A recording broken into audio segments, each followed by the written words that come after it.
My name is Antonius Wiriadjaja, and I became a victim of gun violence one day while walking to the subway.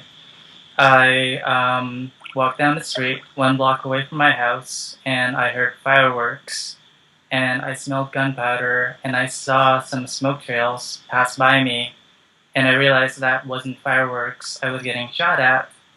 But before I even could run away, I looked down and I realized I was bleeding from the chest and I had just been shot. Fortunately, because it was in the daytime and because there were so many people out in the streets, many people were having 5-day weekends, I had several good Samaritans who came up and helped me out. A barber ran from across the street. A woman who was right next to me, it could have also been her that was shot, and another woman and a man who was going to a job interview, actually.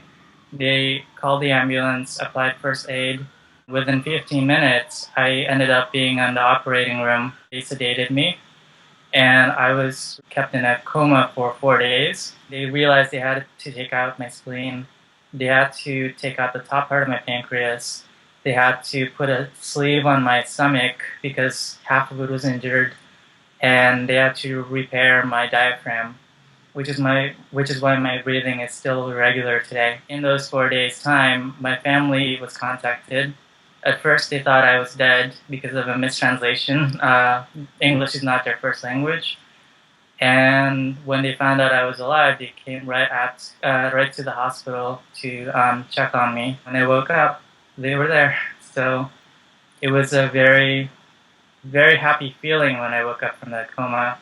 I know it's a very funny thing to say, but I've never been happier than the day I woke up from a coma after I was shot. I woke up and I wasn't expecting a scar from my sternum down to my belly button, but I just gradually moved my hand there and I felt it and I realized that it was cut open, and it took me almost 2 days to even look down and look at my wounds because I just couldn't believe it.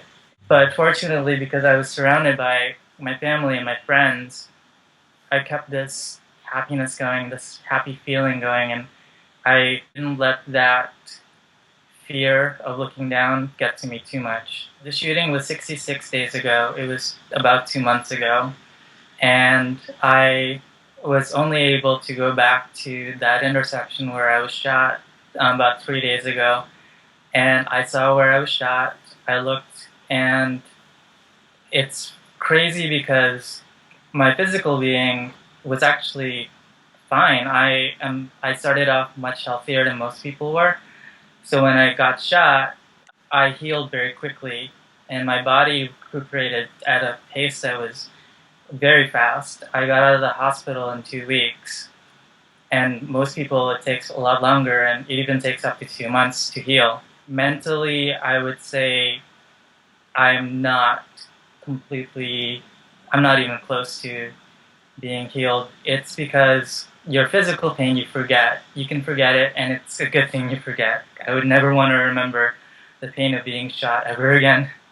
But your mental pain lingers. So if it wasn't for the help of a resident and a medical student who noticed that I was acting very strangely, I would never have spoken up about how I was feeling in the hospital. In the first 2 weeks, I heard gunshots, and everything I smelled that was chemically similar to gunpowder triggered me to have the experience over and over and over again. So my antibiotic, every time I was on the IV, I remembered the shooting. Every time I heard somebody drop a cup or a certain vibration, like moving myself on the bed, it would just trigger memories over and over again. One day I said something about, wow, there's a lot of shooting going on outside. And the resident noticed that and brought in he asked me if I wanted to see a psychiatrist. So I ended up speaking to some psychiatrists and a psychotherapist, and we're working through the acute stress disorder. It's a good thing to have caught it early because otherwise it might develop into PTSD. So I would suggest to people who are going through a traumatic experience to understand that this is temporary. You will get better.